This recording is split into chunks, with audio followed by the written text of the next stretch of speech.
Discover what truly it means to be a modern day man in today's society.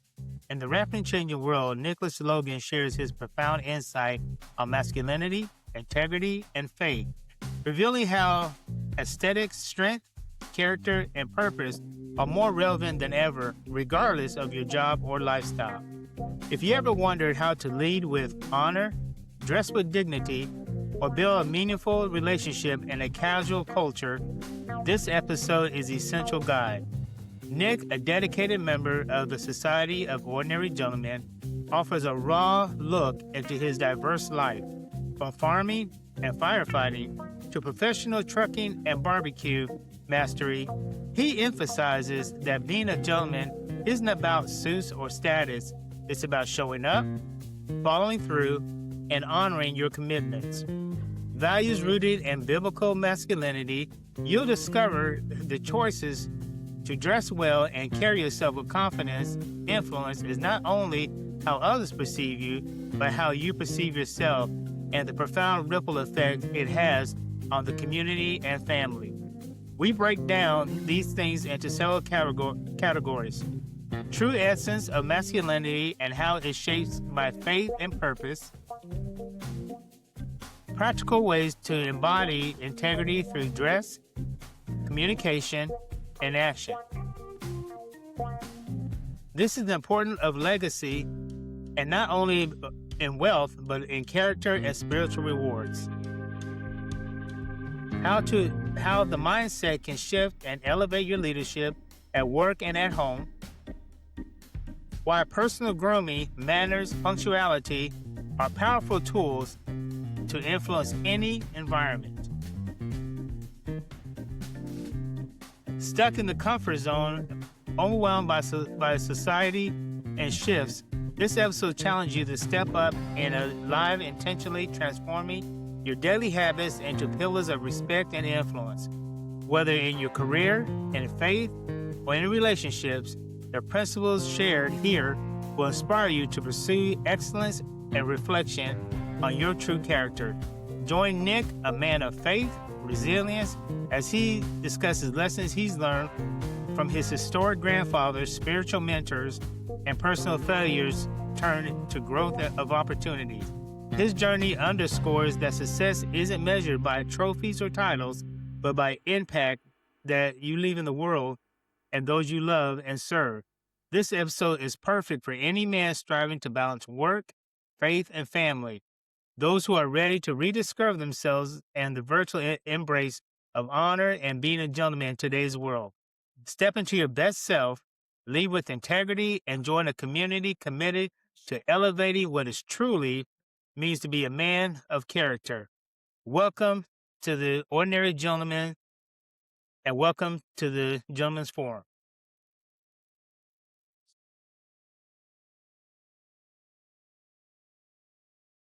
Not every conversation needs to be loud. Not every disagreement needs to become hostile. And not every man is interested in spectacle. The Society of Ordinary Gentlemen exists for those who believe that courtesy still matters, that restraint is a strength, and that how one conducts himself, especially when it is inconvenient, is a measure of character. This is not a platform for self-promotion. It is a place for thoughtful discussion, mutual respect, and personal accountability. The Society of Ordinary Gentlemen is an online community with the mission of cultivating modern gentlemen by teaching skills, habits, and mindsets that elevate personal style, communication, health, and lifestyle through community, courses, and mentorship. Membership is open to adults willing to uphold these standards. Good afternoon and welcome to the Gentleman's Forum. My name is Anthony Buntyn and I'm the Managing Director for the Society of Ordinary Gentlemen. And we are happy to have this afternoon with us one of the members of the Society of Ordinary Gentlemen, Logan. And I had the pleasure of meeting Nickolas a while back, and it's just an honor to be here. And I want to personally welcome him. And I think it's going to be a great and interesting podcast today. We're talking about the modern day gentleman, and also from somebody who's a Christian. Now, we're not here to push religion, but I do want to get an understanding and get a viewpoint from another person who is in the society, and also how they deal with things in their life, not just as a gentleman, but in their faith as well. And everybody has different faith and different beliefs, so this is just an opportunity to get an understanding. And this is going to be the first of many podcasts that we're going to be having. So, Nick, it's great to have you aboard, and welcome. I'm glad to be a part of this, and glad to have this discussion today. So, Nick, if you can give us a brief introduction about yourself. So, born in Tennessee, raised in North Carolina. Both sides of my family are from southeastern Ohio. We moved back up here before my grandmother passed away. So, I drive heavy haul semi, water bottles, dump trucks, plow trucks, heavy equipment operator, landscaper, environmental technician, volunteer firefighter. So, I do a whole lot of different interesting jobs. We also farm, so fixing fence, taking care of livestock and moving and selling animals and putting up hay. And so there's a little bit of that background. I'm like a 15th-generation farmer. So growing up, my great grandfather had 15,000 acres. So fortunately, we don't have him anymore with us. So we only have the 3 acres left on our side of the family. But on my wife's side of the family, we still have 500 acres. So I farm and help them side of work. And then also with my parents on my side, they have a barbecue business now since my parents were retired. So I'm a barbecue pit boss professionally on the side on the weekends with them when we're busy with that all throughout the year. And I'm married, got 6 spiritual daughters, the first being my stepdaughter, and then I've got a godson.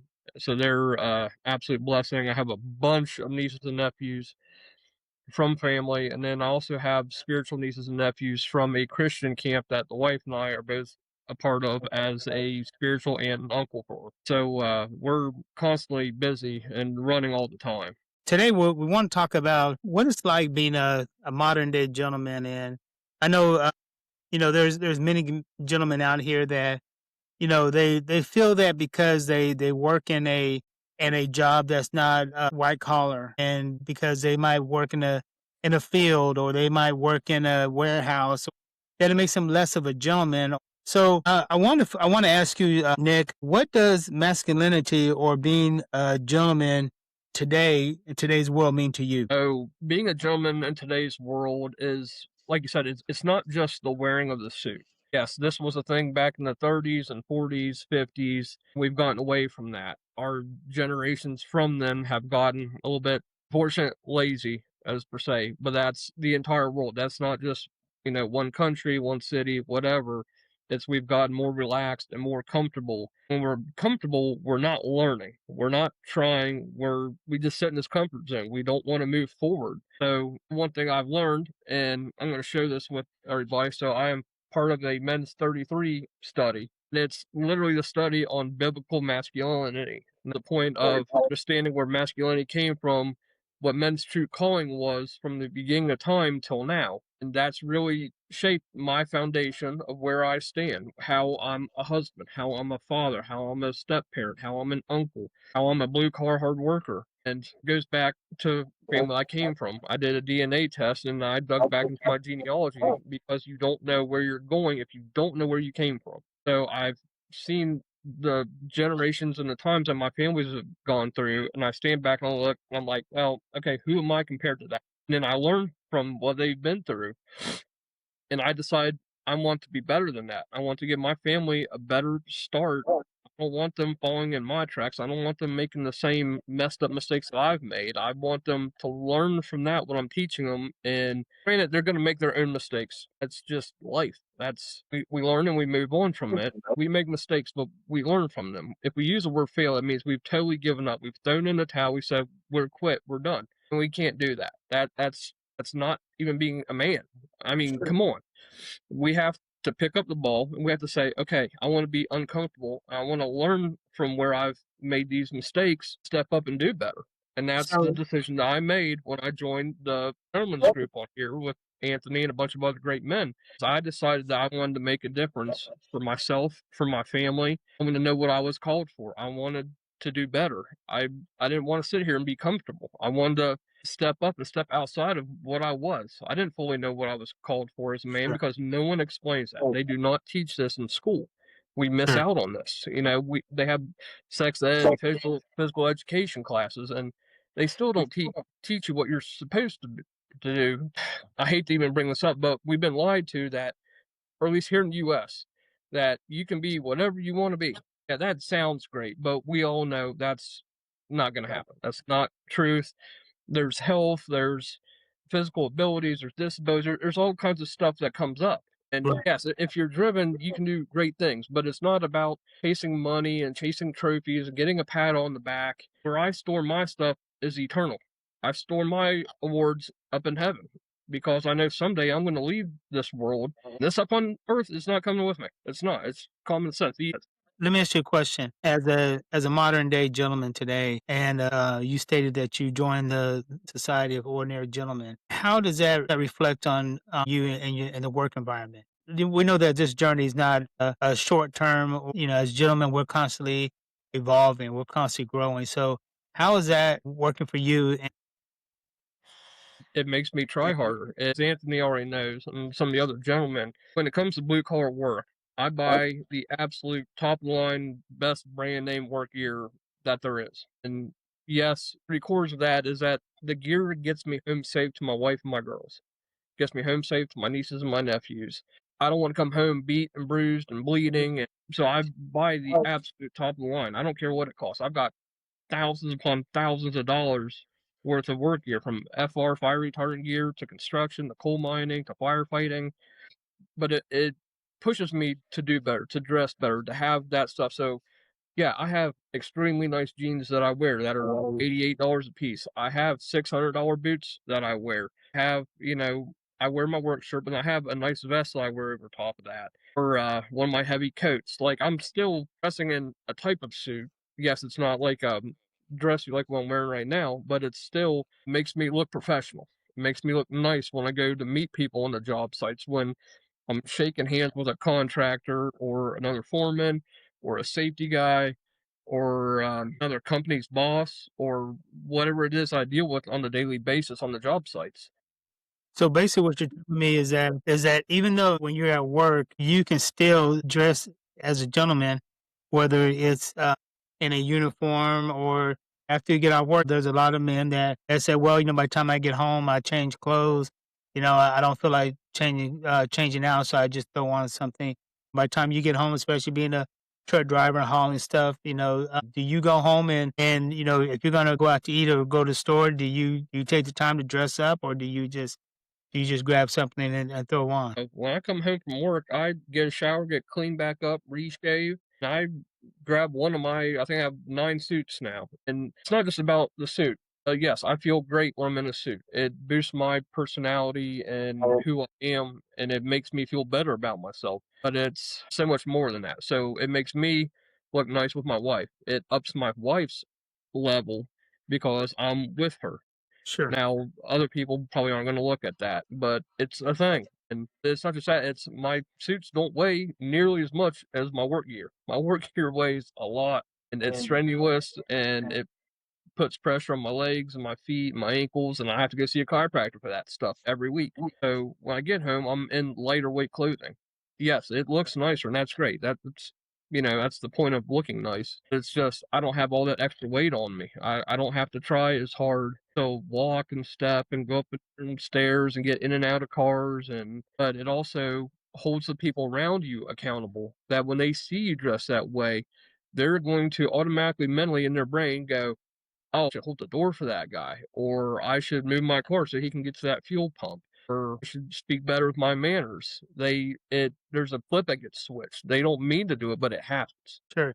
And I know for me, I started this journey. I grew up in a religious home, and we have 13 ministers in our family. And my father was a minister. He was also an officer in the Air Force. So those gentleman qualities were always instilled in me. I didn't understand it at the time, didn't really take it seriously. Then I went to the military, and even then, I really didn't take it seriously. But went to about 4 or 5 years ago that I started taking it seriously. And When I changed my appearance of how I dress and start wearing, yeah, I wear suits every day and or a blazer or a jacket, but it's just the overall perception of how I wanted people to see me and how I wanted to be seen and how I wanted people to treat me, because people are gonna people are only gonna treat you the way you treat yourself. So if you don't feel like you're worth anything, that you're good enough, that's how people are going to perceive you and that's how they're going to respond to you. So when I did this change, I noticed a great deal of change in my life and how, like you were saying earlier, how people respect you different, how people look at you different. You walk in the store and those things do make a huge difference. But I want to ask you just real briefly about three of the most influential people in your life and how have they impacted you? Well, I know you've asked for 3, but I'm gonna have to go with 4. So, both my grandfathers, my grandfather Henry on my mother's side, my grandfather John on my father's side, my dad, and then the gentleman that stepped up as a spiritual father figure for me at church, all 4 of 'em have impacted me differently. Mhm. So, my grandfather on my mother's side, World War II Navy vet. Him and 4 of his 5 brothers. So we had 5 brothers in World War II. You watch the movie Saving Private Ryan, there was 4 brothers. Well, we had 5. Somehow, by the grace of God, all of them came home. They started a family business, and then they raised all of our families. So I come from a huge family on that side. Because they started that business, then my mother and my aunts, my uncles, my cousins all got to work in that business. They got to stay together. They really grounded. Boys went to church every single day. My grandparents didn't miss a day. On my grandfather and grandparents on my father's side, grandmother had 13 different autoimmune diseases that she got right when I was born. My grandfather worked 3 jobs nonstop. He didn't sleep. I don't know how he did it. He was literally, when you say the word Superman, that's the guy. That's, wish I had the real words to even explain what he did. But he would go work 3 jobs and then go to the hospital and be with my grandmother. And sometimes he would rip the heads off of the doctors. And I mean, it was a battle for 25 years before my grandmother ended up passing away. But that man had no stopping him, had no quit. He loved our family. He loved my grandmother. That was huge in my life to see that. He stood tall. He never broke. He seen him cry and yell and scream and all that, but he was the man that I wanted to be like. He carried it right. He tried so hard. He dealt with everything and he never let it out. He kept it bottled up. And I'm not saying that's the right way to do it, but he Right. did. Then next is my father. He was a football coach and a head track coach at the college level for almost 40 years, and he just retired be 9 years ago. And then we've got this barbecue rig now, this custom built over $100,000, and because we had started doing barbecue 23 years ago, everyone kept on us. They're like, "You ought to go professional. You ought to," and so we did. But then God put his hand in it, and he has worked so hard, and he's got bad knees and stuff that need to be replaced, but he's still fighting through the pain to keep doing this because he cares about the people that we feed, and he cares about the people of our community and giving back. And my mother has been a special education teacher or children multiple disabilities for the last 42 years. She's going to retire here in the next, I think it's 14 days. But my father has taken his football kids and his track kids over to help with her students and go to her plays that the kids put on. And they have such a strong marriage. They were high school sweethearts. And guess what? They're still together. Other couples don't carry that. You know, people even here in our hometown look at my parents and they're like, we want that. We want that kind of relationship. And so my mother's gonna retire from her full-time job, and now the joke is she's gonna be full-time cooking barbecue with my father, which that'll probably be the truth. But she enjoys doing that. She enjoys being around the people, and they've made this great uh collection of friends and colleagues, and they just care so much, and they give back to the community, helping feed children during the summer, and they're coming with our barbecue rig to help feed the children from our Christian camps that the wife and I are part of. They came up for one of them last year. And these kids have never had just great homemade food like this that has hard work and love put into it and prayer. And so now my parents are becoming part of this mission that the wife and I were called into. And lastly is this guy named John that stepped into my life about 3 years ago. And unfortunately, the godparent, the guy that's supposed to be my godfather, he decided not to have relations or marriage with my aunt godmother anymore. So he stepped out of my life, and God saw what was going on and had this guy and his wife step into my life and my wife's life, and he's been discipling me for the last 3 years. Let me tell you, he's harsh on me now. I'm not even a kid. He teaches us 33 study, and he taught another study before that, just me and him one on one. But he shows up as a spiritual father figure right when I needed him, and has taught me so much and to help me grow. I've got the steep learning curve, and it's not just spiritual stuff, it's just stuff in life and jobs and, using our morals and our ethics and our values at work. And he's really helped to teach me that stuff. Right. So they've all been just a blessing in my life. That's awesome. Who would be the first role model for a healthy relationship or leadership that you would say? I would go back to my grandpa Logan.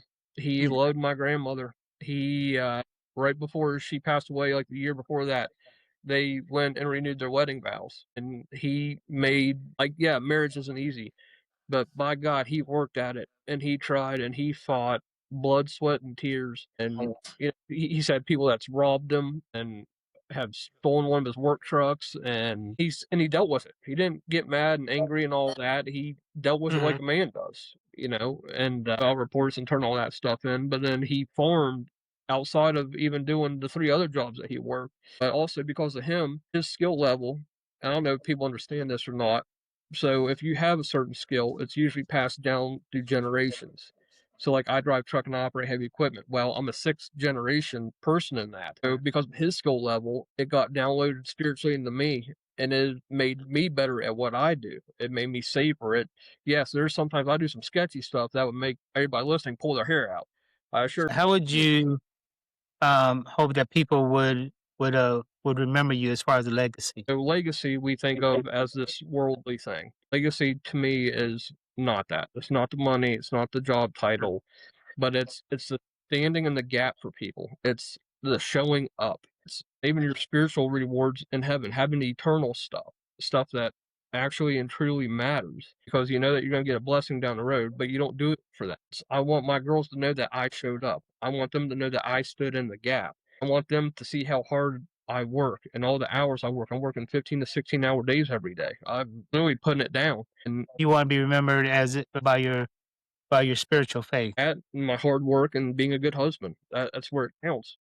Awesome. Having said that, what is a belief that you held 5 years ago that you had to unlearn or outgrow? Our personal feelings, how we deal with sadness, people passing and death, anger, hurt, all that kind of stuff. So Right. human beings tend to run on their personal feelings. And I've come to learn over the last few years that you can't do that. That's not what they were meant for. They were meant for when you're feeling things, you need to get into your spirit. Yeah. And when your spirit's telling you to do something, then your feelings need to back up what your spirit is telling you. You don't Right. need to be acting automatically on your feelings, because if someone gets hurt, they want to automatically explode on someone else or yell or throw them underneath the bus or make some post online, and we're not doing that. We're men. We're better than this. We have to kind of. I'm not saying to lock out away, but we need to deal with this better. I have to take this stuff for me, take it to God, and I have to pray about it and see what He says about it, and I give it to Him, because I'm not going to sit there and carry this. I'm not going to let people hold chains over me and bind me down. I'm not going to do that. How would you structure your day to maintain a healthy work and life balance? So my day starts up. I'm at 4 a.m. every day, and I look in the mirror, shave up real quick, get my work clothes picked out and put on, start the car, let it warm up, get dressed, get my cologne, my beard oil put on, make sure I have everything together that I need for the day. Then I'm out in the car, and then when I leave from house, I have an hour, 15-minute drive to work before I get my rig. So that whole time I am praying for my family, I'm praying for my kids, I'm praying for my nieces and nephews. I'm praying for my parents. I'm praying for my god brothers and god sisters. I'm praying for friends, coworkers. I get in prayer for a good hour or so. And I just if there's any other struggles or anything that's going on, I give that stuff to God. I say, Lord, this is what I'm dealing with. I need you to take this, get in my head before this world gets in my head today. If God gets in your head first, you're going to have so much less drama and emotions and all that stuff. I want God to just clear my mind out, clear my heart, and it just makes my day that much easier to start. Right. So, having said that, what would be one small habit that you would say that has had a great impact in your life? Well, it's not just going to be one, but it's going to be 3. So it's going to be the way you look at someone in the eye, your handshake, your word have to be gold. That's an old school thing. It's not taught nowadays. So my grandparents carried this, and it's gotten handed down to me. So when I shake someone's hand, I put it into a good, strong, tight grip, and I look them dead in the eye, and I use my manners. And when I tell them I'm going to do something, I follow through with it. And that's something else that's been left behind is we have to follow through, guys. It's that simple. Don't say you're going to do something and don't do it. Sure. Follow through. And see this a lot with a lot of men. There's so many men that walk around there, and this is a habit that so many people, not just men but even women, they're so busy on holding their phones in front of them that they're not looking around. They're not paying attention. Even as a gentleman, if you're talking to somebody and you're holding a phone in front of you and you're texting or you're constantly looking down at that person, you're not really giving them your full attention. And that's been something that I've noticed that has happened so much. The other aspect is, like you said, giving a firm handshake. You don't have to break the person's hand when you do it, but that firm handshake is a term of endearing respect. You're letting that person know that that you value them and you appreciate them. Like I said, it doesn't have to be a hand crushing handshake, but it's an affirmation or affirmation of a greeting. You're letting that person know, hey, I'm glad to see you. I really am glad to see you. I'm glad to meet you. I'm glad to know you. And what you brought up is very important, is being a man of your word. If you say you're going to do something, then you need to be a man of your word.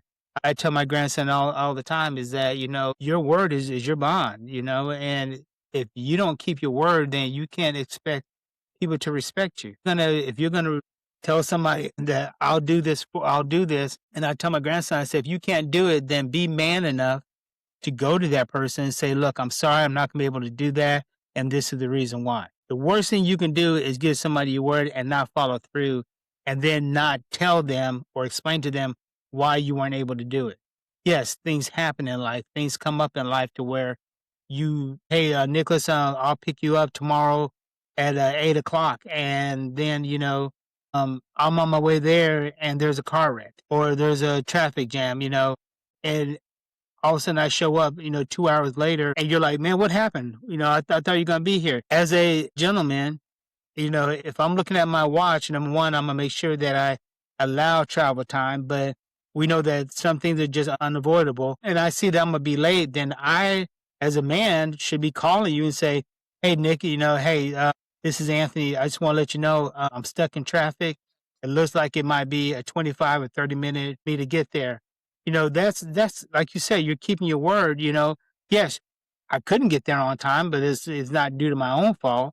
But as a gentleman, if you're going to give your word, you should make every effort to keep your word. Keeping your word is something that a lot of people do not do anymore nowadays. Well, let me add on to that real quick. Glad you brought it up, but communication skills and public speaking have been put to the side so badly in our school systems. These kids, they don't know it. It's not necessarily their fault because everyone has different living situations. So Right. I don't know if parents or grandparents or aunts and uncles are teaching this to them or not. And I've been real lucky to have that and to take public speaking, and I had to take it twice. I was terrible the first time through, so I don't want anyone thinking, hey, he's perfect. No, believe me, I'm a mess. I screw it up every day. But communication skills are huge, and I just dealt with this yesterday. I had a guy that I hired to mow, and he hasn't showed up for 3 days and hasn't communicated with me. So the guy that mowed for me last year, who actually dropped me because he wanted to go to North Carolina to help the people, which is great. But then he handed me off to someone else that wasn't good enough that didn't show up. So then I hired someone else for this year, and this guy hasn't shown up and hasn't communicated with me. And that is a pet peeve of mine. I cannot stand that. I was ticked, but I was holding myself back from typing on the phone. I was just like, I handed the phone to the wife. I said, listen, I'm going to let you deal with this because I can't. I'm Sure. not in the right attitude to do it. There's some people that are, very good at communicating. There's some people that love to hear themselves talk. Some people are very eloquent when they speak. But then there are also some people that struggle. For myself, growing up, I had a bad speech impediment. I stuttered when I was younger, and to the point where I didn't want to read in class. I didn't want to answer questions in class.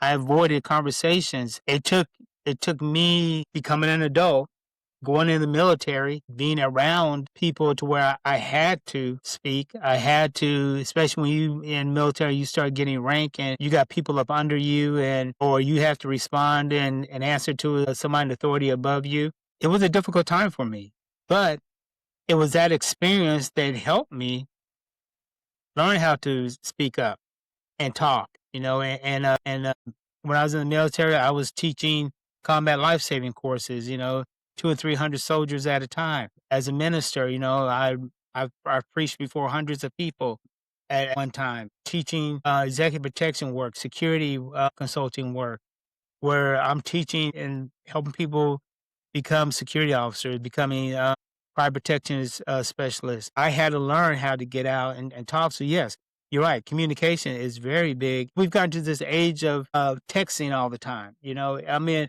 I see people sit in one room and text to somebody in the next room instead of getting up and talking to people. But as a gentleman, yes, we know we need to communicate. We need to be upfront and talking to people.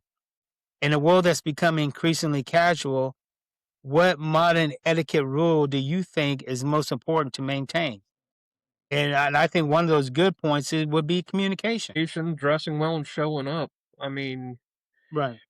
along with your communication, so let me add this, and this was told to me a little while back, but you brought up cell phones. The most technically advantaged race, or people, or whatever you want to call it, and yet we still have a breakdown in communication. We still have people who don't want to walk to the other room to talk to the other people. Mhm. They don't want to go out in public. They want to be hermits. We gotta break this. This is terrible. People are not meant for this. This Right.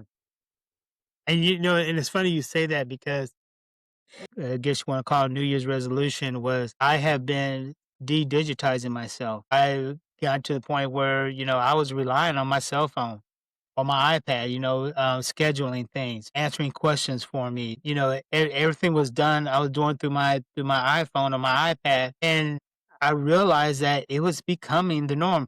We were talking one day, Nick. I think I Mhm. checked with you that I was at the airport, and even at the doctor's office, 20, 30 people in there. Everybody out of 30 people, a good 26, 27 people were on their cell phones. You walk in the airport, people are bumping into each other because they're so busy looking at their phones. You sit in the boarding area of the airline, they're waiting to board a flight, and that's all you see. There's no one-on-one communication. Everybody's on their cell phones, and everybody. So I started working on digitizing myself this year. I use my phone strictly for communication of, making a phone call or, if I get an email. But what I did do was I limit this stuff to even like when I'm at home, I set my phone to where at 7 o'clock, put my phone up. I tell you, I don't even put it in my bedroom anymore. It's in my office right here in my office on my desk. And I don't touch it again until tomorrow morning when I get ready to get up and go to work. After I work out, after I do my daily devotional and all that, before I go out the door, I'll get my phone.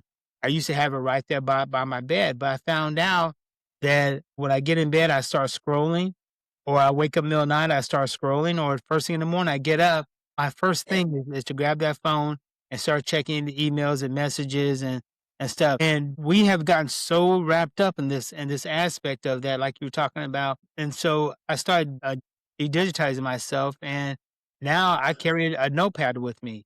I write my notes down, and it's amazing how much I'm remembering things now that I would normally forget. It's amazing how I'm more in detail because I'm writing things down. And, then when I was relying on my phone, limiting the amount of time I spend on the telephone or watching TV, and I'm doing more reading now, both spiritually reading my Bible or reading self-help books and stuff. Yes, I can do it online. But the thing about it is even reading my Bible, if I do it online, if I do it through a phone app, then notifications are popping up, texts are popping up, emails are Mhm. popping up, or just a general temptation of wanting to go check them instead of what I actually sat down to do. So yes, you're right. Communication is a big aspect, and and that's a modern etiquette rule that's gotten out of control. As you know from the post that I made, that I didn't get my first cell phone until I was in 8th grade in middle school. I grew up in a world where we rode bikes, we played roller hockey, we did farming, we knew other families' kids, we went out and had fun, we went bowling, we went to church youth group, we were in sports together. We've come from a whole different generation. I'm having a hard time understanding how far that we've gone off the rails because I used to know all the neighbor kids. We used to play every day. We'd stay out until the night light on the road light came on, Sure. and then we were required to be inside by our parents. But during the day, they didn't know where we were. We were out riding bikes, getting drinks, and going swimming at the pool and getting ice cream. And, we lived in a whole different safe world back then. And this world now is literally like the rails split and the train wrecked. I mean, Yeah. that's where we're at right now. I would rather go back to the old hand crank phone on the wall like my grandparents used to have. I enjoyed that. Yeah. But people aren't going to even know what I'm even talking about right now. I have a record player, vinyl record player. Hmm. Because even nowadays, you can go to Walmart and buy a record player. You can buy vinyl records again, and I started buying and collecting vinyl records again, but it's funny you talking about the street light because we all know in our generation growing up, you had better be coming inside that door before that street light becomes full lit. If that street light got full lit, your behind got full lit. Old cherry wood. Go pick a thing off the tree and bring it inside. Exactly. But let's put this in a different perspective. What would you say would be one of the hardest lessons that you learned and but was most valuable that it taught you? One of the hardest lessons. So 16 years ago, my wife had major back surgery. And I mean major back surgery. She literally had a piece of her spine taken out and had metal plating and discs and screws and bolts and rods and cages and all that stuff put in. And at that time, God decided to take me down a path. So I was an environmental technician, and one day my boss asked me to move some stuff for him. Well, me being a farm boy, I'm good with a truck and a trailer. I can flat back a trailer around anything. So I did exactly that. I was loaded, I was tarped, had all my straps tight, looked gorgeous. And my boss looks at me and goes, "What are you doing making a minimum wage of this job?" He goes, "Go drive truck." So 2 months later, I went to trucking school. Well, that's when my wife had her back surgery. So she had surgery in Marietta, Ohio. And I had trucking school for 5 weeks straight up in Columbus, Ohio. That's over a 2-hour drive. So I slept in the chair beside my wife, and I'd get up at 3 a.m. and had to borrow my mother's spare car at the time because it got great gas mileage to drive 5 weeks straight. So I would drive up to Columbus, do my thing up there, learn my skills, and drive back and check on my wife. And I took better care of her than her doggone nurses. I'm telling you. That's a whole nother thing I'm not willing to open right now. But with the grant money that I got to get my CDL, they required me after I graduated Roadmasters Trucking School that I had to get my first 10,000 miles over the road. So my wife was healing, and because she had to learn how to rewalk again, she had to stay at the retirement home in our hometown. Well, at that time, because I graduated, I picked a flatbed company. The nation's leading one is called TMC out of Iowa.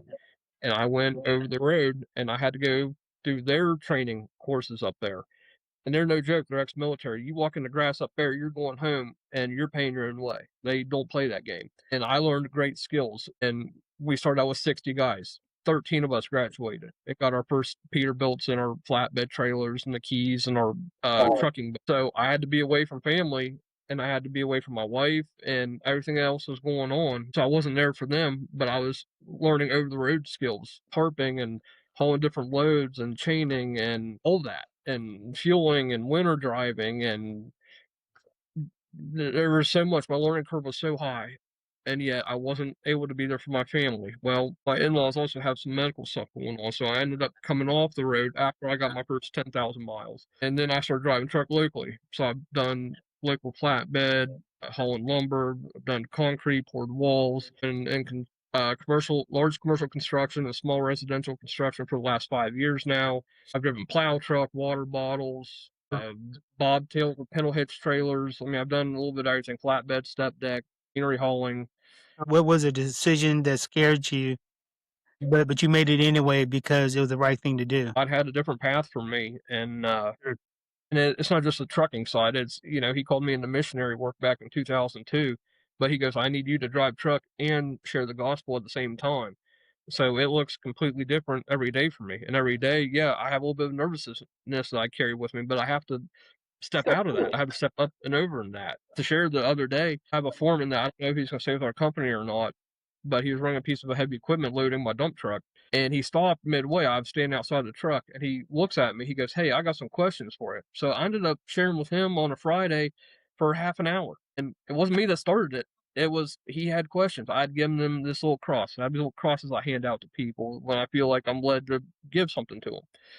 And so he asked me questions, so I shared with him, and I enjoyed it. But I had to step over my nervousness about sharing because the devil wants to stop me in my tracks when I'm walking. So I have to kick him in the face like Chuck Norris and just keep doing what God called me to do and do my construction job, driving truck and being safe. And I've got well over 1,000,000 miles now. And it's not because I'm not safe out there. I'm doing my job to the best of my ability. What would you say your definition of success has changed over, let's say, the past 5 or 10 years? Okay, well, success. So we think of success as this man-made, lived out thing, and it's not that. It's me being a husband. It's me leading my wife right. It's me leading my girls right, getting them to church and sharing the gospel with them. It's me leading my godson. It's me leading my nieces and nephews and my spiritual nieces and nephews from camp. It's showing up. That's where it needs to be. It doesn't need to be the pat on the back or hey, good job or a trophy on the wall or a belt buckle from riding a bull or something. That's man made. We need to do away with that stuff. That stuff's gonna die out. It's not even real. Both work wise and family barbecues and stuff. So I take it that's something that you like to do. Would you consider that a hobby or something that you're passionate about that most people would look at you and not guess would be? Hey, barbecuing can be a hobby, but we do it professionally. I get paid Sure. sometimes to do it. And I get paid I get paid by food too. And I eat a lot of barbecue. Let me tell you what. This is why I'm not skinny. Um, my other hobbies though would be I love mountain biking. This past year I just spent $600 to refurbish my mountain bike that my parents bought me back in the early '90s. So it'll last another 25 or so years. And then I'll refurbish it again because it's a great bike. It's not rusting. It's got a great, strong aluminum frame. It's a giant. It's a great brand name. And it's gotten me through all the rides I've taken it. And I've put a lot of miles on that bike. So it's got everything's pretty much brand new except for the frame. So new rack, tires, tubes, brakes, lines, shifters, lights, rack, brand new rear rim, water bottle holder, tool bag. I mean, I've literally replaced everything on that bike so I can continue to do mountain biking. And it's not just mountain biking, it's because I like to get out and even if I'm not on a trail, just ride and try to Sure. stay in shape and enjoy the outdoors. And then my other hobby is I like building model semis and I do model trains. And so I like to work with my hands. I've always been good with my hands. So I like to work on little intricate things I can put my mind to and really, uh, really focus on. I'm not one of these guys that likes to bounce around doing 1,000 things. I like to get my mind set on one. If you could have dinner with anyone in history, a historical figure, who would it be and why? So I thought about this and I wrote down President George Washington. Now a lot of people aren't going to know this. So he used to be a rider, a messenger for the British Army during the French and Indian War. So he was with another rider riding on a trail up north, and the Indians came out and tried to kill him. And there's a bunch of Indians, and they shot like 19 times at him. Now they took out the other rider, and they took out George Washington's horse, but bullets went through his coat, skimmed the edge of his hair. None of them hit him. So, and it's not just that. Then he becomes the president of our country. He leads armies through a real tough winter. He was a man's man. He was big and tough, and he used an axe to cut down the cherry tree, supposedly. But I mean, he's a leader, and God needed him where he was. So when he became president, this Indian chief had his guys bring him down, meet George Washington because he was almost on his deathbed. He goes, "I want to meet the guy that God's hand protected." He goes, "I had my guy shoot at you 19 times and all the bullets missed. And my guys are great marksmen." And that astounded me. I heard that literally like 3 or 4 months ago. And I was like, okay, they took that out of the history books. And so that just blew my mind. But them being at Valley Forge and dealing through the winter and losing guys and coming through that and going across the Delaware in midwinter to get at the British. I mean, the guy took risk. He took chances and he walked it out by faith. That's good. Just to hear somebody in history that had that type of influence on on so many people. And this is what our young men needed to hear about today. I got two more questions for you, but I already know that. I think I already know the answer to this one. What is the one book that you recommend to a friend most often? All right, well, you already know my first answer, so I will give my second answer.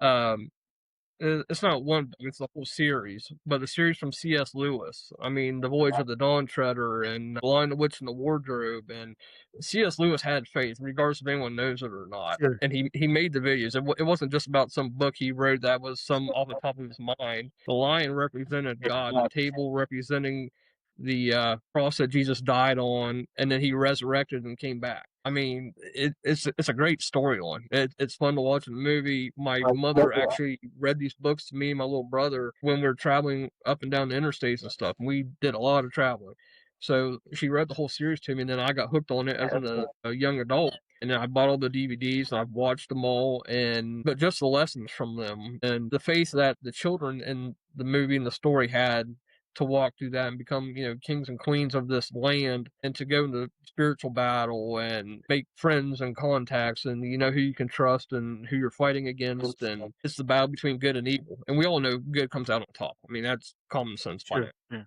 So let me ask this in closing, as a gentleman, a man of faith, member of the Society of Ordinary Gentlemen, how would you speak to the people that are listening on what you think the Society of Ordinary Gentlemen has to offer to somebody that is wants to better themselves, want to become a gentleman, or somebody that wants to feel like they're a part of something. We talked before we're getting ready to launch the Junior Society of Ordinary Gentlemen for young men ages 14 to 18. And we're also excited about we're going to be starting the Ladies Society of Ordinary Ladies, which will be a society strictly for ladies to do the same thing that we're doing in our society. They will be talking about being ladies and being ladies in the modern world. And our goal is to try to bring back, the chivalry, to change the mindset of this world of how people look at men and women. Well, like we've talked before, it's not a brotherhood or a fraternity or something like that. It's not some social group. It's a group of gentlemen that have come together that want to be held accountable by each other. We want to do better by our families. We want to do better how we walk out life every single day. And so I joined this because Pastor Anthony had me come over from a different group that we originally started under. But it's about wanting more. It's about setting your initiative, being driven in what you want to do. My great grandfathers and my great uncles, they dressed in nice suits and stuff when they ran their businesses. And they dressed like that outside of their businesses. They dressed like that at church when they were out in public. And that's why a lot of people know my family, is because my family walked it out. They dressed right. My mom even showed me a picture of my grandmother a couple of days, and she was a poser, and my mom called that out because she always posed for pictures, always had nice dresses and earrings. And my family, they didn't come from money. They were farmers. They worked hard for what they had. My grandmother grew up sewing dresses for my mom and my aunts and my younger cousins. But it's the point of, we want to walk that chivalry out, though. We want to have our handshake and look people in the eye and work hard and giving our word and following through with it. We want these younger guys to come in here and join this and say, hey, we want to do better. We want to fully understand what it means to be a gentleman again. We need to bring back, it's not just some class act, it's who we need to be, it's who we want to be. It's an everyday thing, and it's going to be an everyday battle, and you're going to have to want to learn. Step out of that comfort circle. I mean, really want to be driven in what you're doing. Learn from these guys. They're sharing some amazing information, and these guys share stuff that I don't even know about. So I'm still learning too. And, I've been a part of it for a while now. And, and I'm honored to be on the podcast today to talk to everybody. But it's, come join, learn, have fun. There's going to be stuff in the classroom. There'll be videos, stuff you guys to read. There's all kinds of discussion, our live calls that we have on Sunday. I mean, please come be a part of that. It's a great time sharing, getting to learn one another. And it's guys and people from all over around the world, not just, one state or one city or one country. It's learning backgrounds from multiple different people all the way around. So it's interesting and fun, and just a great place to be, a great group to be part of, great, just good men to talk to. But Nicholas, I want to thank you for for coming on to the Gentleman's Forum. And, we met on another site. We were both looking for something more. And when I founded the Society of Ordinary Gentlemen, I was so impressed with it, and I knew that this was something I wanted to be a part of, and we become good friends, and I wanted to share this with you, and so I messaged you, and then you came over, and it's been a great experience, and I thank you for coming on and taking the time to spend with us and sharing your journey with us on being a gentleman. Thank you so much. I appreciate you. And or you can go to the school app, the Society of Ordinary Gentlemen. And we'll also be on LinkedIn and YouTube and Instagram. Our whole purpose is to bring awareness and to reestablish the gentleman in the modern day society. So again, Nickolas, thank you so much. And it's a pleasure having you. And we will talk at you later. And please join us again next week on the Society of Ordinary Gentlemen's Forum. And we will talk to you guys later. Take care. Be blessed.